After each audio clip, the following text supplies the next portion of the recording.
Bienvenue chez Les Transformateurs, un podcast créé et produit par l'hôpital. Professionnels de santé, entrepreneurs, designers, auteurs, nos invités ont des profils divers, mais la volonté commune d'impulser des dynamiques innovantes au sein de notre système de santé. Écoutez-les parler de leurs projets inspirants et partez à la rencontre du système de santé de demain au travers de leur voix. Je suis Domitille, la Community Manager de l'hôpital. Depuis bientôt 1 an, je m'occupe de faire connaître le podcast des transformateurs sur les réseaux sociaux et j'échange avec vous à la sortie de chaque épisode. Aujourd'hui, pour la première fois, je prends le micro pour interviewer un transformateur. J'ai le plaisir de rencontrer Fabrice Denis, oncologue et créateur d'applications de e-santé. Il est à l'initiative d'un modèle mathématique inspiré de l'effet papillon qui est aujourd'hui utilisé dans plusieurs applications en oncologie, en pédiatrie et sur maladiecoronavirus.fr. Donc, professeur Fabrice Denis, professeur associé en e-santé à la faculté de santé de Paris, cancérologue radiothérapeute à l'Institut Jean-Bernard au Mans et chercheur au CNRS. Pour revenir un petit peu sur votre parcours, initialement, pourquoi est-ce que vous vous êtes orienté vers le soin, la médecine et l'oncologie en particulier ? Alors, la médecine, ça a été depuis tout petit. Cette orientation était assez évidente pratiquement dès l'âge de 10 ans, où je sais pas, il y a une curiosité particulière pour les traitements, les maladies. Puis j'avais cette petite obsession des mots compliqués que j'adorais. Alors là, j'étais servi, il y avait des mots à rallonge qui valaient rien dire, mais qui finalement, en grattant un peu, voulaient dire énormément de choses. Et donc, il y avait cette curiosité dans ce domaine. J'avais personne des médecins dans ma famille. Donc déjà un attrait particulier pour le soin, la science, etc. Et finalement, j'ai pu faire mes études de médecine assez classiquement à la faculté de médecine de Tours. Et la cancérologie, ça a été vraiment un choix hyper tardif dans mon cursus, c'est-à-dire vraiment en fin de 6e année, juste les 3 mois avant le concours d'internat où on choisit sa spécialité, où finalement je voulais faire de l'ophtalmologie et mon dernier stage a été dans un service d'oncologie radiothérapie et là ça a été la vraie vie, c'est-à-dire un choix vers une spécialité uniquement orientée sur une maladie, c'est la seule spécialité médicale qui s'oriente sur une maladie, mais qui la prend en charge complètement en passant par les traitements complexes, par de la radiothérapie, de la chimiothérapie, des thérapies ciblées et puis surtout un niveau de recherche fondamentale et qui est très important, qui est sûrement un des plus importants en médecine. Et voilà, le choix, il a été fait en 3 mois au moment du concours pour choisir la cancérologie. On vous connaît beaucoup grâce aux applications sur lesquelles vous avez travaillé, tout particulièrement en oncologie. Pourquoi est-ce que vous vous êtes également lancé dans la e-santé ? Alors, le choix dans la e-santé, il s'est imposé par des travaux de recherche au sein du CNRS. On travaillait sur un domaine très particulier qui était de comprendre comment prévoir l'évolution des cancers chez les patients. Parce que jusqu'à présent, on est incapable de faire de la prédiction individuelle pour dire tel patient il va guérir ou tel patient va rechuter et dans quel délai. Et ça nous paraissait un peu compliqué de ne pas pouvoir exposer aux patients plus d'informations sur leur pronostic. Et du coup, on a travaillé sur des modèles mathématiques avec mon collègue le professeur Christophe Letellier pour essayer de comprendre le mécanisme qui fait que chaque patient est différent avec sa maladie. Et on a compris que la dynamique d'un cancer était régie par une théorie très particulière qui s'appelle la théorie du chaos. Cette théorie, en fait, elle s'applique à plein de systèmes, que ce soit en médecine, en économie, en biologie, et elle est régie par un principe particulier qui est la sensibilité aux conditions initiales, ou ce qu'on appelle aussi l'effet papillon, qui fait qu'une petite variation dans un des paramètres du système va complètement bouleverser son évolution et le rendre imprévisible à long terme. Et on a compris et démontré que le cancer était régi par cette théorie, qui n'avait encore jamais été rapportée, ce qui permettait du coup d'expliquer pourquoi on ne pouvait pas prévoir les choses à long terme. Et en creusant un peu, on a montré qu'il y a une sous-théorie qui est connue dans cette théorie du chaos, qui s'appelle la théorie de l'observabilité, qui permet de savoir parmi les variables laquelle est la plus importante en termes d'information. Quand même, qu'est-ce qu'il faut regarder pour avoir un maximum d'informations, même si on n'est pas capable de voir à très long terme. Et on a vu que finalement, c'était l'hôte qui héberge la tumeur, donc le patient, ces tissus autour de la tumeur, qui ont une réaction particulière d'un individu à l'autre et qui font qu'un patient va rechuter rapidement ou pas. Et c'est exactement le même principe d'ailleurs qui régit le Covid et les formes graves ou pas graves. Le virus, c'est le même pour tout le monde. Par contre, le patient qui est autour, c'est pas le même et c'est lui qui va faire la gravité ou pas. C'est pas le virus. Et donc, on a montré que suivre les patients un peu plus profondément au travers de leurs symptômes. Les symptômes du cancer, ils sont liés au cancer. On a une tumeur dans le foie, le foie marche pas bien et du coup on perd du poids, on n'a pas faim, etc. Et du coup, on a montré que suivre les symptômes d'un patient de façon beaucoup plus régulière que ce qu'on fait d'habitude pouvait nous donner des informations plusieurs semaines, voire plusieurs mois avant une éventuelle rechute ou complication et donc pouvait permettre d'intervenir très tôt. D'où l'idée de suivre les patients avec leurs symptômes et avec les outils numériques, de créer des outils dans les smartphones, des applications qui permettent au patient de remplir lui-même ses symptômes, son poids, ses douleurs, etc. Et c'est là-dessus qu'on a construit le premier principe de télésurveillance pour détecter des récidives avec un outil qu'on a appelé initialement Sentinelle et qu'on a évalué dans une étude clinique, dans plusieurs études cliniques d'ailleurs. Et la principale était une phase 3 randomisée qui a montré chez plus de 130 patients que l'application de télésurveillance pouvait détecter plus tôt les récidives d'environ 6-8 semaines, mais surtout d'améliorer la survie d'environ 7 mois dans une population de patients graves, puisqu'atteints de cancer du poumon. Donc l'idée, elle n'est pas du tout venue de la médecine au départ, mais plutôt d'une réflexion sur comment construire un modèle mathématique permettant de comprendre l'évolution différente des patients avec leur même maladie. D'accord, donc le choix de s'orienter vers un outil numérique a vraiment été dicté par la nécessité, en fait. C'était pas une passion initiale de s'orienter vers des outils numériques. Non, pas du tout. D'autant que, c'est vrai que j'ai fait aussi une thèse de sciences, donc du coup, cette thèse qui m'a permis de travailler sur des outils numériques qui permettaient de faire de l'imagerie des tumeurs à haut débit m'avait aussi donné une petite idée de ce que pouvait faire le digital en santé, mais la e-santé n'existait pas réellement lors de nos premiers travaux en 2012-2013. Donc finalement, on a contribué à notre échelle à ouvrir un pan d'une nouvelle activité qui est la télésurveillance et qui maintenant d'ailleurs va devenir un standard en médecine puisque on va sortir les premières recommandations internationales avec la Société européenne d'oncologie médicale dans environ 3-4 semaines qui indiqueront pour la première fois qu'il faut utiliser des dispositifs médicaux de télésurveillance pour améliorer la prise en charge des patients. Et ça se base essentiellement sur nos travaux. Comment est-ce que vous avez cheminé de cette idée jusqu'à cette industrialisation ? Alors moi, étant médecin, j'avais comme seule notion l'évaluation par des études cliniques type médicaments.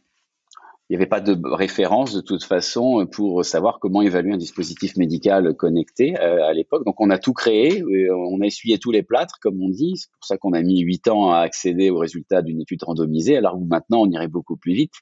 Les premières étapes étaient déjà de créer des algorithmes d'alerte pour les médecins en fonction des différents symptômes des patients. Donc là, on a fait travailler les patients volontaires en leur faisant remplir chaque semaine tous leurs symptômes pendant plusieurs semaines, plusieurs mois, et en comparant leurs symptômes qu'ils écrivaient sur des papiers à l'époque à ce qui se passait au niveau des scanners que l'on faisait régulièrement. Et on voyait si par exemple un mois avant tel scanner avec une rechute, il y avait déjà des premiers symptômes rapportés par le patient comme une perte de poids par exemple. Donc une fois qu'on avait ces premières données rétrospectives, on a créé un algorithme à partir de ces données qui pour lancer des alertes. Par exemple, on avait remarqué justement que les patients qui perdaient plus de 3 kilos en 3 mois avaient une grande chance, si on peut dire, d'avoir une récidive qui allait être diagnostiquée peu de temps après. Et donc, on a créé un algorithme au sein de l'application Sentinelle qu'on a ensuite testé sur une deuxième série de patients avec pratiquement une centaine de patients utilisant cette application. Et là, on a regardé leur survie. Et là, on a observé que déjà, il semblait y avoir des signaux positifs, puisque quand on comparait leur survie avec cette application et la survie classique des patients suivis normalement, c'est-à-dire à qui on fait des scanners tous les 3 mois et que l'on voit que tous les 2 ou 3 mois, ou lorsqu'ils nous appellent quand ils ne se sentent pas bien, finalement, on avait déjà des premiers résultats assez spectaculaires en termes d'amélioration de l'espérance de vie.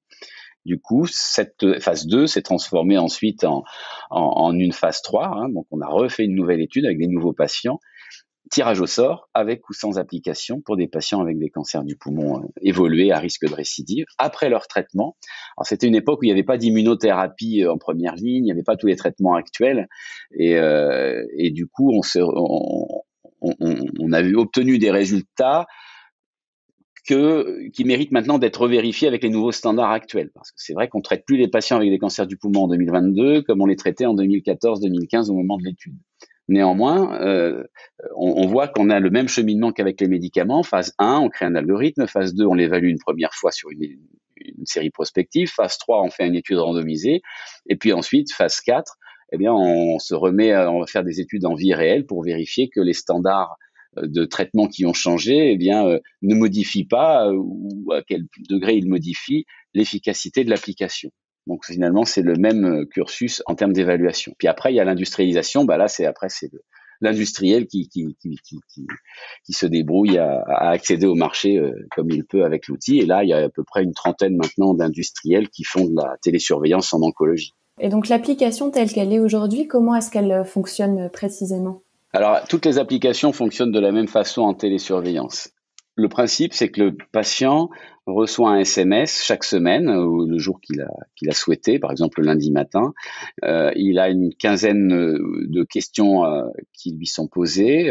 Quel est votre poids ? Avez-vous des douleurs ? Si oui, de quelle intensité ? À quel niveau ? Avez-vous de l'essoufflement, etc. Donc tout un tas de symptômes qui visent maintenant à non plus faire que de la détection de récidive, mais avec les nouveaux algorithmes de ces solutions, à faire de la détection et aussi d'effets secondaires des médicaments.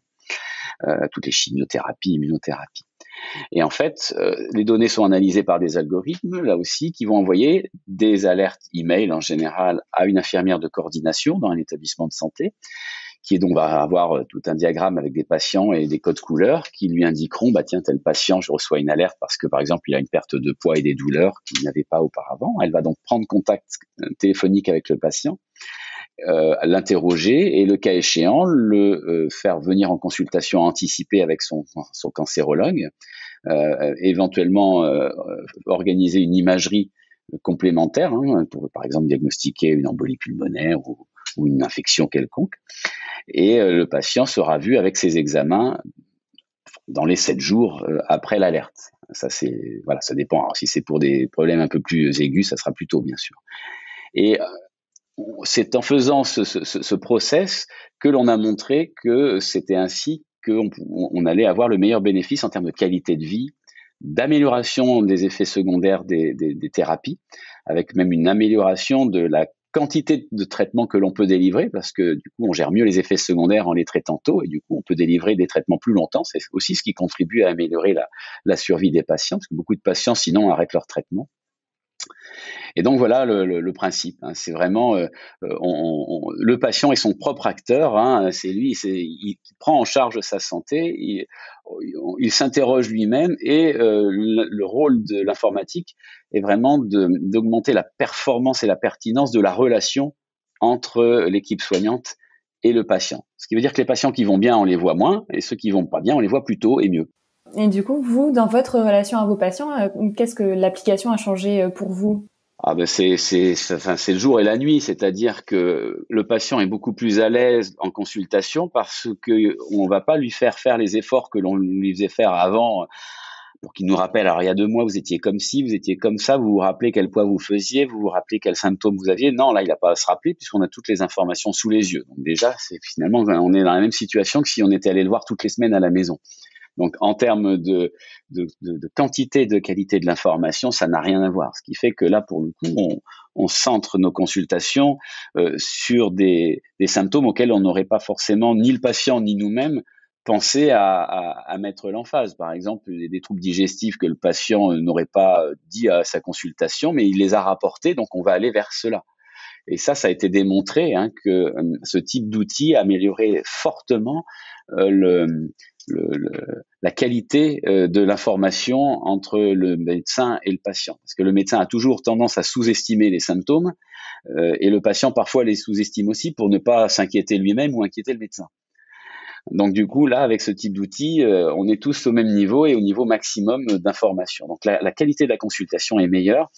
Et plutôt que de passer du temps à essayer de récupérer des informations antérieures, savoir quel était son état de santé auparavant, puisqu'on a déjà les données, là, on va directement au fait. C'est-à-dire, on va vraiment à la prise en charge de chaque symptôme, de chaque effet secondaire, et éventuellement déclencher des scanners ou des imageries. Et ce type d'outil, en général, réduit d'ailleurs le nombre d'imageries nécessaires. D'habitude, on fait des scanners tout le temps en espérant que la rechute aura lieu le jour du scanner, ce qui est évidemment jamais le cas. La rechute, ça a lieu n'importe quand. Et par contre, dès qu'il y a les premiers symptômes, là, on fait des scanners avec ce type d'outil. Donc là aussi, ça change nettement la relation, puisque quand on déclenche un scanner, on a plus de probabilité de trouver quelque chose que de faire des scanners n'importe quand. Et le scanner n'importe quand, il a un gros inconvénient, c'est qu'il provoque au bout d'un moment une scanxiétie, c'est-à-dire l'anxiété du patient vis-à-vis des scanners. C'est-à-dire que quand on n'a pas un suivi par ce type d'application, donc on est suivi classiquement avec un scanner tous les 2-3 mois, que ça aille bien ou que ça aille pas bien, finalement les patients 2-3 semaines avant le scanner, ils sont déjà angoissés à l'idée de ce qu'on pourrait trouver au scanner. Et puis souvent, ils sont angoissés pour rien parce qu'il n'y a pas de rechute. Donc le jour du scanner, on leur dit que tout va bien, ben voilà, ils sont contents, mais enfin, ils ont angoissé pour rien pendant 15 jours. Ben là, avec ce type d'outil, ça disparaît, cette anxiété anticipatoire, puisque comme ils ont un suivi continu, le scanner, il est indiqué uniquement lorsqu'il y a quelque chose. Et donc, il n'y a pas ces soucis de rythme de vie par les imageries programmées. Non, là, on fait des imageries à dessein, lorsqu'il y a déjà des signaux. Combien de patients aujourd'hui utilisent votre application, de patients et de professionnels de santé d'ailleurs? Alors, si on parle de la télésurveillance, parce que c'est pas mon application, moi j'ai uniquement créé le concept et le prototype, mais j'ai pas d'application en propre. Mais si on s'intéresse au nombre de patients suivis en télésurveillance en cancérologie en France, là on doit pas être loin de 3 ou 4 000 patients globalement. Et ce qui est intéressant, c'est qu'à partir du moment où on va sortir les recommandations internationales, et que en parallèle en France on met à disposition des actes pour que les médecins et établissements de santé soient rémunérés à utiliser ce type d'outils, bien ça va exploser les indications. À partir du moment où scientifiquement c'est démontré qu'il y a des recommandations qui s'appliquent aux médecins, donc on a une obligation de moyens, donc ils doivent proposer ce qu'il y a de mieux aux patients, et qu'en parallèle on finance les établissements et les organisations, là clairement la télésurveillance va décoller. Donc là, on va passer de quelques milliers à plusieurs dizaines ou centaines de milliers de patients, ce qui est très bien.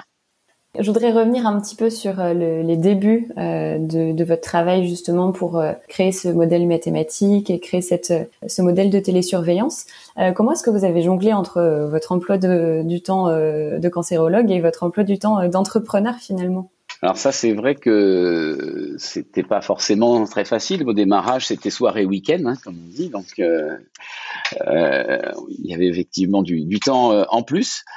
Et puis, assez rapidement, il s'est avéré que la e-santé allait être un domaine de mon activité de plus en plus patent, entre les cours de e-santé aux étudiants. Effectivement, le fait que je crée aussi une société pour développer des applications, notamment, alors pas en cancérologie, ce sont des applications essentiellement pendant le Covid et en pédiatrie.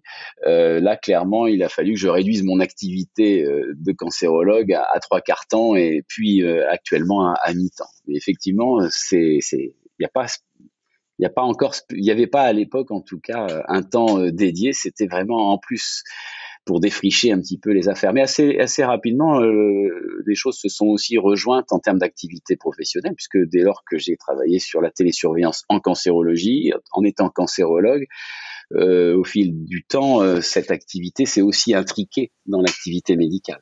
Et au début, comment est-ce que vous vous êtes entouré, parce que vous l'avez pas fait seul, comment est-ce que vous avez convaincu autour de vous, alors que ce soit pour la cancérologie ou justement vous en parliez, maladie coronavirus, comment est-ce que vous avez fait pour convaincre autour de vous, pour réunir des personnes avec qui travailler? Et en fait, c'est vraiment, vous avez raison de poser cette question, parce que c'est un effet boule de neige. Au départ, la boule de neige, c'est un petit grain de sable, donc on est un peu tout seul. Et la première chose que j'ai faite comment j'en suis venu à aller chercher le professeur Letellier pour travailler sur le chaos, c'est en lisant un ouvrage sur l'évolution du climat. Et c'est là que j'ai découvert cette théorie du chaos. donc rien à voir. Et je me suis dit, tiens, je connais pas ça. J'ai fait KO et chercheur en France, et là je suis tombé sur le professeur Letellier. Donc le grain de sable avait fait déjà un premier agglomérat, et j'avais rejoint donc le professeur Letellier qui avait accepté de travailler sur ce sujet alors qu'il connaissait rien à la cancérologie et moi rien au KO. Et ensuite, on a commencé à mettre des étudiants en thèse sur nos sujets parce que les modèles que l'on faisait commençaient à bien se présenter. Donc, on s'est aggloméré avec des étudiants en sciences, en médecine. On a fait des thèses de sciences et de médecine. Et puis, bon an, mal an, on a développé donc les choses en cancérologie, avec des copains ingénieurs. Tiens, je connais un tel qui travaille là-dessus, etc. L'écosystème, on l'a créé en fait.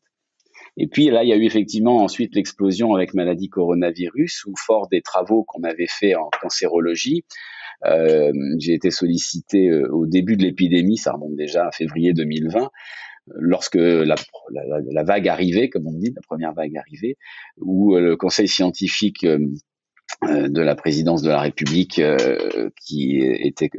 lequel il y avait le professeur Arnaud Fontanet, m'a sollicité pour essayer d'aider à trouver des outils numériques pour faciliter la prise en charge de cette épidémie. Alors c'est un peu vague comme cahier des charges, et c'est là qu'on s'est dit il faut qu'on trouve au moins quelque chose pour fluidifier l'accès aux urgences et au SAMU, parce que le SAMU était saturé par des appels de patients qui avaient de la fièvre et qui toussaient, et du coup les patients avec des infarctus ou des AVC, ils pouvaient plus être pris en charge. Donc voilà, on s'est focalisé là-dessus, et là on s'est réunis 80 personnes, le copain du copain du copain qui est réanimateur, l'autre qui est infectiologue, lui qui est urgentiste, etc. On a créé un écosystème en 2 jours, l'Institut Pasteur, le ministère de la Santé, ça a été absolument incroyable. Et donc on a fait nos premières visios à 80-90, on savait même pas se servir des outils, c'était catastrophique, mais on était une demi-heure à se connecter. Néanmoins, on a réussi en quelques jours à créer un algorithme d'orientation que l'on a mis d'ailleurs à disposition sur le site du ministère de la Santé pour que toutes les sociétés d'informatique qui voulaient s'en servir puissent le faire. Et là, en 15 jours, on a sorti maladiecoronavirus.fr, qui a été à date utilisé par plus de 15 millions de patients, et surtout a divisé les appels au 15 d'un facteur 8, et donc a contribué largement à désaturer le SAMU. Donc oui, ça a été vraiment un agglomérat, mais vous voyez, s'il n'y avait pas eu cette petite initiation à chercher des informations sur le chaos, rien de tout ça serait arrivé.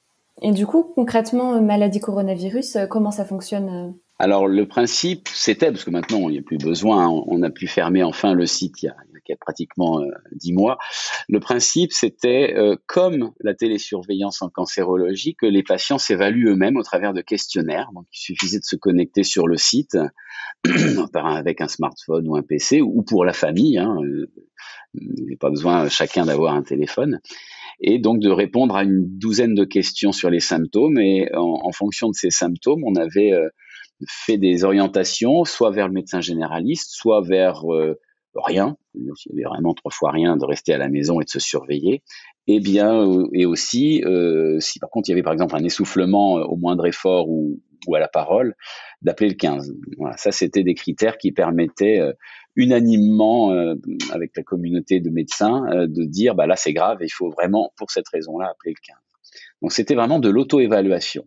Il y avait aussi là une capacité d'orienter vers de la téléconsultation sur des formes moins graves, et ça a largement contribué à faire exploser les téléconsultations. Ce site, on a bien vu entre le avant et le après, que les téléconsultations ont été multipliées par 15, parce que lorsque les patients ne pouvaient pas avoir accès à un médecin généraliste, ce qui était le cas au début, le médecin généraliste avait un peu suggéré de ne pas croiser de patients pour pas être malade à leur tour.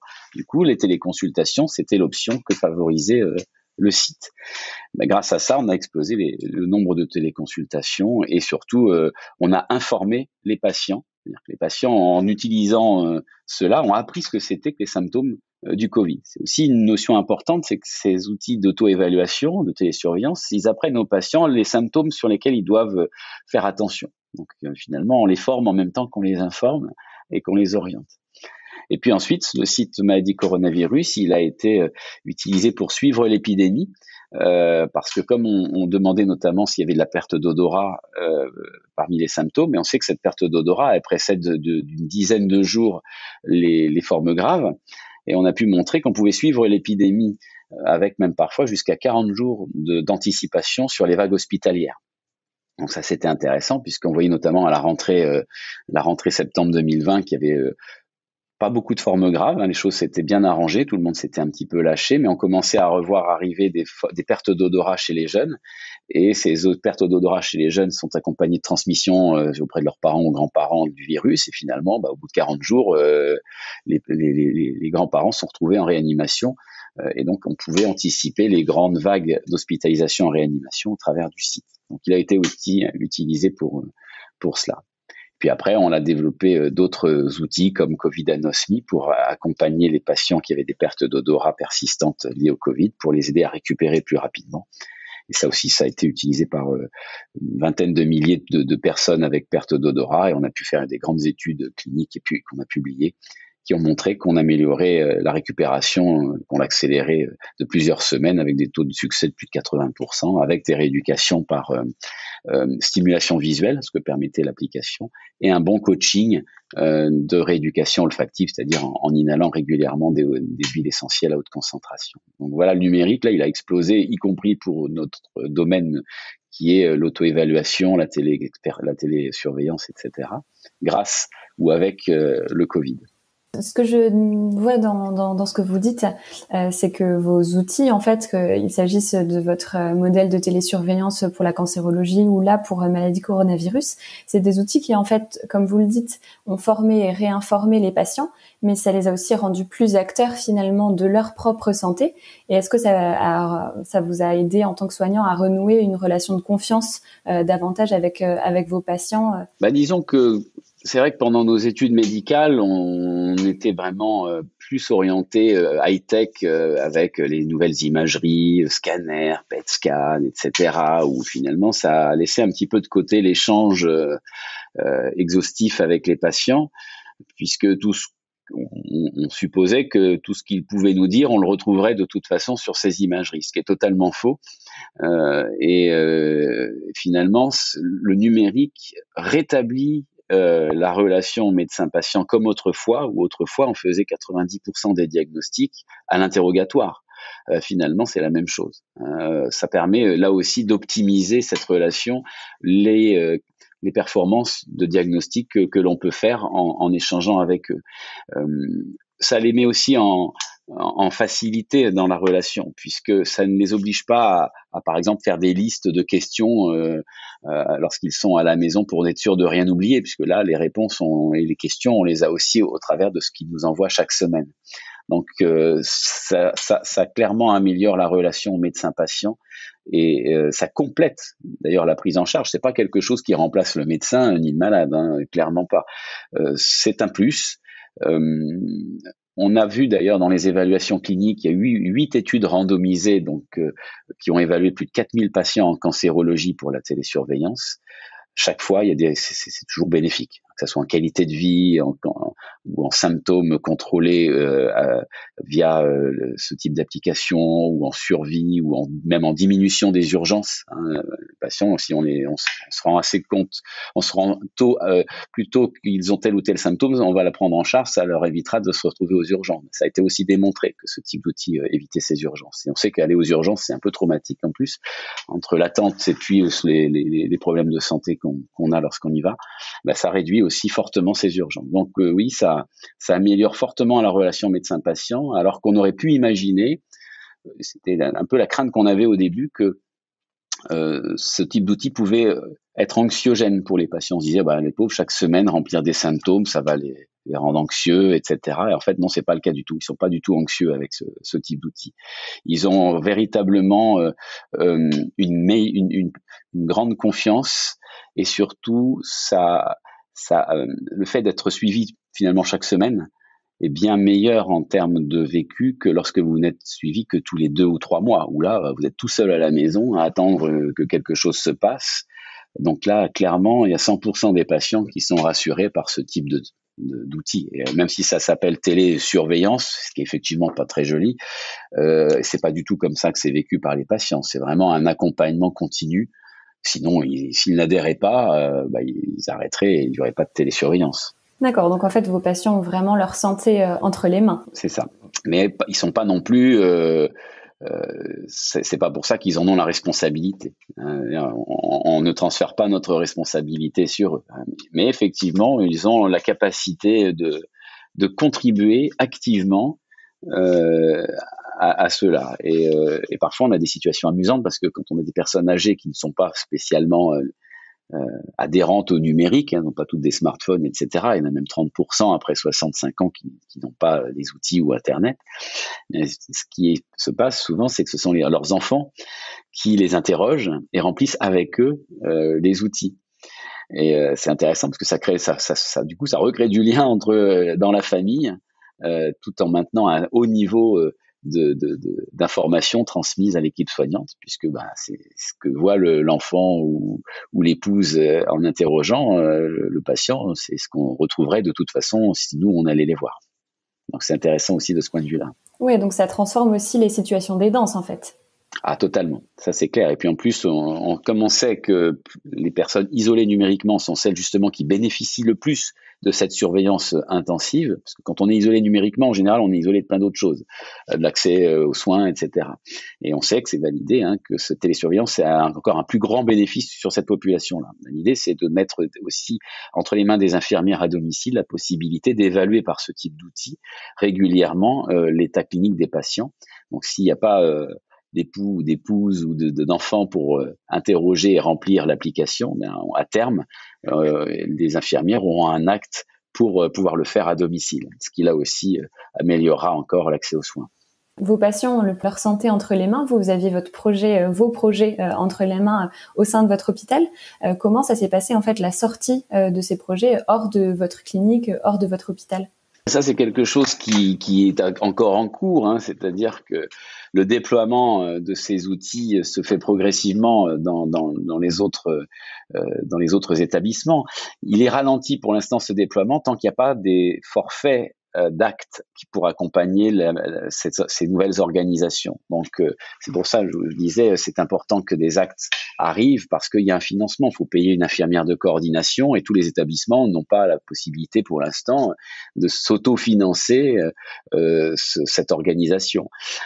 Donc il y a de toute façon pour des changements d'organisation avec de telles ampleurs des étapes qui sont obligatoires. La première étape, c'est la validation clinique des outils. Si déjà l'outil est validé cliniquement, et là il y en a plusieurs maintenant qui sont validés même pour du tout cancer, suivi de tout cancer, tout traitement, et bien une fois qu'on a ce niveau de validation, déjà il y a une étape de franchie. Les médecins vont dire c'est intéressant pour mes malades. Ensuite la deuxième étape c'est qu'il y a un remboursement. Donc il faut que des nouveaux outils qui permettent de suivre tous les patients, c'est ce qui est recommandé par l'Institut national du cancer notamment et qui va être aussi recommandé au travers des guidelines qu'on va sortir prochainement à l'international. Eh bien tous les patients éligibles devront avoir ce type d'outils. Donc première étape la preuve clinique, deuxième étape les recommandations, troisième étape les forfaits. L'acte médical financé pour payer le médecin, payer l'infirmière, payer les établissements. Donc ça, c'est déjà voté à la PLF, le projet de loi de finances de la sécurité sociale 2022. Donc il y aura normalement à partir du deuxième semestre 2022 des actes pour financer l'organisation. Quand on a ces trois éléments, normalement, après, il y a le dernier, c'est finalement trouver les personnels pour faire cette télésurveillance, essentiellement les infirmières de coordination. Et on sait que là, il y a encore une étape à franchir puisqu'on manque de personnel, donc il va falloir recruter et former. Donc voilà, ça sera la dernière étape, c'est le recrutement et la formation, essentiellement des infirmières de coordination. Ça peut être des infirmières de pratique avancée ou des infirmières avec de l'ancienneté suffisante en cancérologie pour valoriser leur expérience et devenir infirmières de coordination. Là aussi, ça va prendre quelques mois. C'est pour ça que je pense que la télésurveillance, elle se déploiera globalement en France, en tout cas, dans les 2-3 prochaines années. Ça va être progressif. Il va falloir que toutes les conditions soient réunies, mais on peut considérer qu'on avance quand même plutôt bien. On a déjà 3 étapes sur 4 qui seront remplies cette année. Après, le recrutement, il va falloir ouvrir les écoles, etc. C'est prévu mais ça va prendre un petit peu de temps.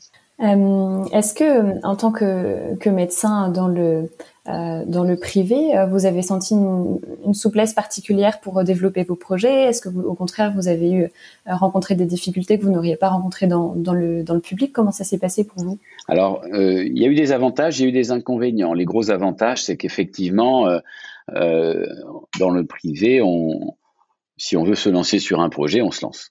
Donc ça va très vite. On n'a pas des étapes administratives ou institutionnelles à franchir. Ça, c'est vraiment la souplesse que permet le privé. Après, il y a des difficultés qui sont que on n'a pas accès du tout, ou à l'époque en tout cas, on n'avait pas accès du tout à des appels à projets, à des financements.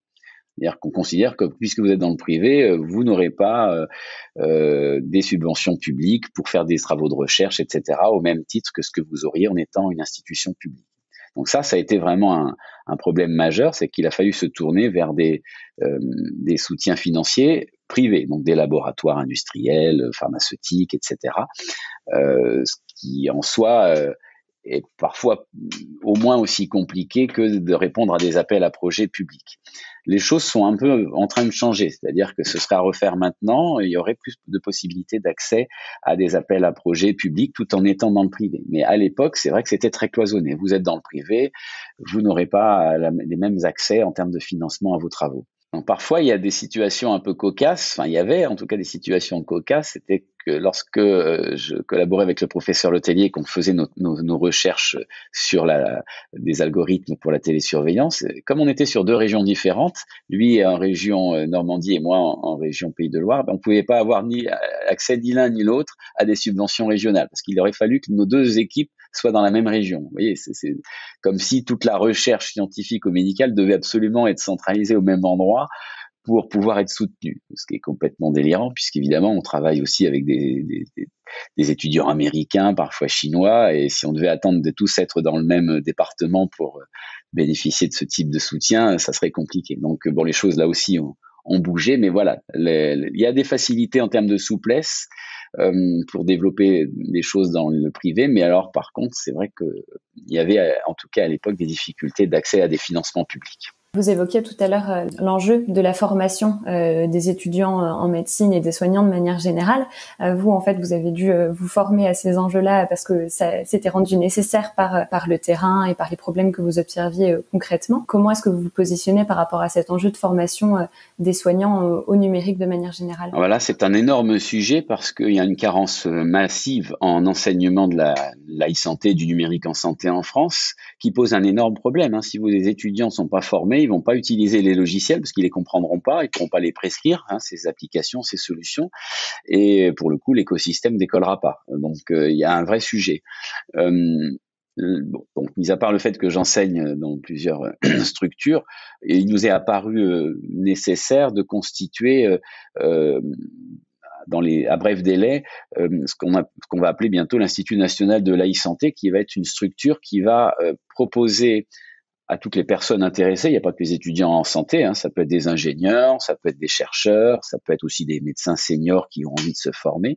On va proposer une plateforme d'accès à des enseignements pour pouvoir bénéficier des cours que l'on fait à droite et à gauche, mais sur des nombres restreints, bien sûr, d'étudiants, pour avoir donc un accès, permettre cet accès au plus grand nombre et finalement augmenter le niveau de connaissance de la population qui va être impliquée avec ce type d'outils. Donc ça, c'est quelque chose que l'on va lancer notamment avec l'Université de Bourgogne et le DU de e-santé d'intelligence artificielle coordonné par le professeur Patrick Callier pour faciliter donc ces connaissances.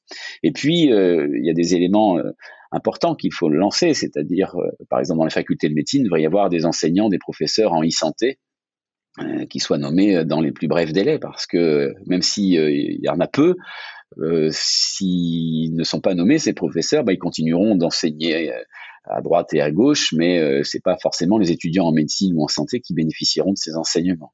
Donc ça, c'est quelque chose qui est important. Et puis, pourquoi pas aussi à terme créer ce que l'on fait pour les autres spécialités médicales, ce qu'on appelle des CNU, c'est-à-dire des commissions qui nomment des professeurs en e-santé, au même titre qu'on nomme un professeur en anatomie ou un professeur en gériatrie, etc. Il faut aussi qu'il y ait cette capacité à nommer des enseignants pour que ces enseignants délivrent les connaissances aux étudiants. Donc, je suis pas du tout inquiet là-dessus. C'est tellement important qu'il est très probable que dans les mois et années à venir, les choses se structurent. Mais il y a un vrai sujet de l'enseignement parce que si les outils sont pas prescrits, c'est aussi, alors qu'ils sont de bonne qualité, c'est aussi parce que on n'est pas, ou les médecins ne sont pas encore suffisamment formés et ont peur du numérique, soit parce que ça va leur faire du travail en plus, soit parce que c'est pas assez fiable, soit voilà. Donc il faut effectivement contribuer à cette formation et aussi on sait que ces enseignements donneront envie à des médecins, jeunes ou moins jeunes, de se lancer dans le développement d'outils. Finalement, on sait très bien qu'il y a déjà quelques étudiants en médecine, en 5e année de médecine, qui ont déjà des startups en e-santé, parce que voilà, ils sont très tôt trempés dans le développement informatique, ils ont déjà quelques notions et tout de suite ça leur donne des idées, ce qu'ils observent au jour le jour dans leur stage. Ils disent, tiens, on pourrait développer une application pour favoriser ci ou ça, mais c'est encore trop discret, il y a encore trop peu d'idées comme ça qui naissent au sein des jeunes professionnels de santé parce qu'ils n'ont pas la connaissance. Alors que dès qu'on a commencé à s'approprier certains de ces concepts, c'est assez facile de se dire bah tiens, j'observe telle problématique dans mon activité médicale, on pourrait y répondre en réfléchissant sur un outil qui fait ça, ça et ça. Et après, il y a des étapes pour le développement clinique, etc. Mais si on n'enseigne pas, il n'y aura pas de déploiement d'écosystème de la e-santé. Parce que le cœur du sujet de la e-santé, c'est quand même le personnel de santé. Est-ce que vous pensez que le fait de former les professions médicales ou paramédicales au cours de leurs études aux enjeux du numérique, ça va permettre de débloquer l'innovation et de faire en sorte que les soignants n'aient plus à innover en dehors de leur temps de travail, comme vous avez dû le faire en développant vos outils? Ça, c'est vraiment une excellente question. Vous avez parfaitement raison. Ce que l'on a fait à nos époques respectives de développer en sus de nos activités, c'est plus possible. C'est-à-dire qu'il serait de bonne intelligence dans les structures, qu'elles soient privées ou publiques, qu'à partir du moment où un soignant a l'idée de développer un projet, qu'évidemment il ait un temps dédié à cela. Alors si par exemple il est dans le public, il n'y a rien de choquant à ce qu'on lui laisse un carton pour travailler sa solution, voire même lancer sa propre société pour développer cet outil. Parce que là, pour l'instant, c'est complètement impossible. Si vous êtes dans le public, faire une société en parallèle, tout est possible, mais en pratique, c'est compliqué quand même. Et pourtant, c'est dommage parce que la communauté en bénéficierait, les patients, même la communauté hospitalière.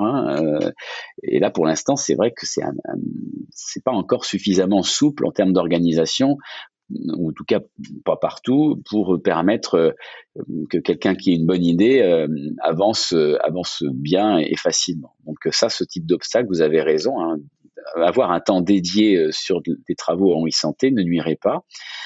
Et dans le privé, c'est aussi la même chose, mais c'est plus simple. On l'a vu, on peut s'organiser soi-même, on réduit son temps d'activité et puis voilà, on peut ouvrir une société très facilement. Il n'y a pas de problème de contre-indication telle que celle qu'on peut observer dans le public, ou si vous faites votre propre société en étant un praticien hospitalier temps plein, c'est quand même assez et mal vu et compliqué, ou alors il faut avoir une participation faible dans la société, etc. Mais du coup, ça n'intéressera personne. Donc oui, il y a toute une nouvelle vision qui est pas très compliquée dans l'absolu. Il y a des choses plus révolutionnaires que ça à mettre en place, c'est plus difficile. Mais il y a ce changement d'état d'esprit qui n'est pas encore tout à fait intégré.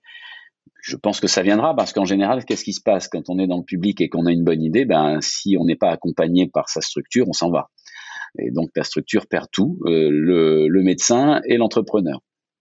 Par contre, le privé gagne tout, puisque en général, le médecin va dans le privé pour continuer son activité le temps que son activité en e-santé fonctionne, et puis en plus, elle en fait profiter sa structure. Donc, il y a effectivement une prise de conscience à avoir. Ça monte gentiment, c'est en train d'arriver progressivement, ce changement de culture. Quel conseil vous donneriez autour de vous pour celles et ceux qui ont envie de se lancer mais qui n'osent pas encore? Voilà, là effectivement, c'est le cursus pour se lancer, il est relativement cadré maintenant. Il faut pas être ingénieur, il faut pas être un grand ingénieur ou un grand médecin ou un grand quoi que ce soit pour se lancer. Il faut simplement être observateur. Donc déjà, quand on est professionnel de santé, qu'on se pose une question, c'est que souvent il y a un sujet. Donc concernant Malo, l'idée est venue de la possibilité théorique de faire du repérage des troubles de l'autisme, du spectre autistique, dès l'âge de 12 mois avec quelques questions. C'était dans une revue scientifique qui indiquait qu'on pouvait déjà faire un repérage très tôt, alors qu'actuellement c'est autour de 6 ans et demi que les repérages et diagnostics sont faits. Et en général, c'est fait par les parents qui voient qu'il y a des choses qui ne vont pas bien sur le développement de leur enfant. Et donc, moi, comme cancérologue, j'ai pas spécialement d'activité en pédiatrie, mais néanmoins, cet article que j'ai croisé m'a posé question. Et donc, quelle a été ensuite la suite des événements? Je me suis entouré de collègues pédiatres. J'aurais posé la question, est-ce que vous penseriez que ce serait intéressant de mettre entre les mains des parents des questionnaires qui évaluent régulièrement le neurodéveloppement de leur enfant sur le plan du langage, de l'éveil, de la sociabilisation, même de la vue, de l'audition? Et en fait, on s'entoure d'abord d'experts du domaine qui vont confirmer ou non s'il y a une pertinence clinique, si votre question c'est une bonne question ou s'il n'y a pas de sujet. Donc ça, c'est le premier niveau. Et ensuite, on va travailler avec eux pour imaginer ce que devrait être l'application du côté des parents. Qu'est-ce qu'ils doivent voir comme question? On travaille les questions avec eux, avec les experts et aussi avec des parents pour que tout le monde comprenne bien les mêmes choses. Donc on travaille les questionnaires, ensuite on travaille les algorithmes, à partir de quand on veut qu'un pédiatre reçoive une alerte ou à partir de quand on veut que l'application dise consultez votre pédiatre. Et donc là on travaille un algorithme, on dit par exemple il faut qu'il y ait 3 anomalies sur le domaine du langage pour que ça alerte le parent d'aller voir le pédiatre. Donc on part là-dessus, on rejoint des ingénieurs qui développent des applications. Donc là c'est Kalindi qui développe Malo. On fait un prototype, ensuite on le teste sur quelques centaines de parents pour voir si ça fonctionne bien, s'il n'y a pas de bug, si les questions sont bien comprises. Bon, première étape de franchise qu'on pourrait appeler une phase 1. Et puis ensuite on se dit tiens, on va évaluer les performances. Est-ce que les alertes que l'on donne, les médecins qui voient arriver les parents avec le téléphone disent vous avez bien fait de venir ou alors qu'est-ce que c'est que ce truc, votre enfant il va très bien, c'est débile, ça sert à rien. Donc là, évaluation clinique des performances, de sensibilité, de spécificité de l'algorithme. Et avec Malo, ce qui a été intéressant, c'est qu'on l'a évalué 2 fois de suite sur plus de 4000 enfants différents. Donc une première série 4000 enfants avec un algorithme et ensuite un autre algorithme d'alerte sur plus de 4000 nouveaux enfants. Et puis finalement, on a montré qu'on avait diagnostiqué 100% des troubles du développement, donc une sensibilité très élevée, et que 8 fois sur 10, pratiquement, le médecin qui voyait arriver les parents disait oui, vous avez bien fait de venir, il y a une maladie, ou on va débuter une surveillance spéciale de ce symptôme qui va pas bien et revoir les choses dans quelques semaines ou quelques mois. Donc voilà un peu tout bêtement, même quand on n'est pas expert dans un domaine en médecine, comment on peut aller vers une application sur un sujet, mais avec ces différentes étapes. On s'entoure d'experts de la pathologie ou de la spécialité. Ensuite, on va voir les ingénieurs. On travaille ensemble pour faire un prototype et ensuite on fait une évaluation clinique de la performance. Si vous deviez résumer ces conseils que vous donneriez autour de vous en une phrase, si vous deviez dire une phrase aux personnes qui n'osent pas encore se lancer dans des projets comme les vôtres, qu'est-ce que vous diriez? S'il y a une question médicale, il faut développer le sujet et ne pas hésiter à aller voir les spécialistes concernés, puis les ingénieurs pour qu'ils parlent le même langage. Voilà. Il me reste deux dernières questions avant de terminer cet épisode. La première, c'est est-ce que vous avez une devise? Oui, alors c'est pas une devise très optimiste, hélas, mais en tout cas en e-santé, il suffit pas d'avoir raison. C'est-à-dire que même si on est convaincu que ce que l'on a entre les mains est génial et va être formidable, etc., c'est quand même une nouvelle, c'est un nouveau chemin, la e-santé. Ce sont des choses qui ne sont pas encore très bien balisées et il est assez facile de se retrouver le nez par terre, même si on est convaincu que les choses que l'on fait sont très bien. Et comme il suffit pas d'avoir raison, ça signifie que il faut aussi savoir s'arrêter lorsque le sujet n'avance pas, même si pourtant ça paraît bien. Pourquoi? Parce qu'on a vite fait aussi de passer beaucoup de temps et de griller beaucoup d'argent sur un projet qui finalement n'aboutira pas. Donc faut être convaincu aussi de cela. C'est que c'est pas non plus un boulevard même si la question est bonne, il y a encore quand même pas mal d'embûches, d'où l'idée de bien s'entourer et de bien être conseillé par des médecins ou par des experts en e-santé, ce qui peut éviter que il suffit pas d'avoir raison se transforme en échec, mais au contraire vous permettre de construire le projet de sorte que vous ayez raison et que cela fonctionne derrière. C'est une très chouette devise, hein, je ne peux qu'approuver. Et la dernière question, ce serait qui, à votre avis, qui devrait-on inviter dans un prochain épisode des Transformateurs ? Alors là, pour moi, l'évidence, il y a deux possibilités. En e-santé, il y a deux domaines qui vont exploser, c'est la réalité virtuelle et l'intelligence artificielle.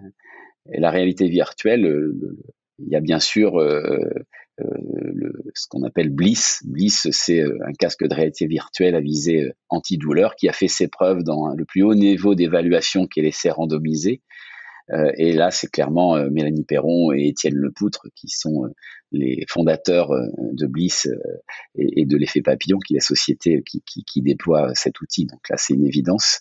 Et puis côté intelligence artificielle, il y a bien sûr Présage, qui est une application qui détecte 1 à 2 semaines avant une hospitalisation en urgence de personnes âgées, c'est-à-dire qui permet d'arriver suffisamment tôt avant une hospitalisation en urgence et donc une chute, une fracture ou un pépin pour éviter cela, en se basant sur l'intelligence artificielle, sur un phénomène qui est assez incroyable, c'est l'interrogatoire d'une auxiliaire de vie, donc pas forcément un domaine médical, une auxiliaire de vie qui interroge avec quelques questions chaque semaine la personne âgée chez qui elle se rend, et l'algorithme va évaluer un risque élevé ou non de chute ou d'hospitalisation, et donc permettre une prise en charge précoce, et ça fonctionne très bien, c'est évalué cliniquement à un très haut niveau de preuve.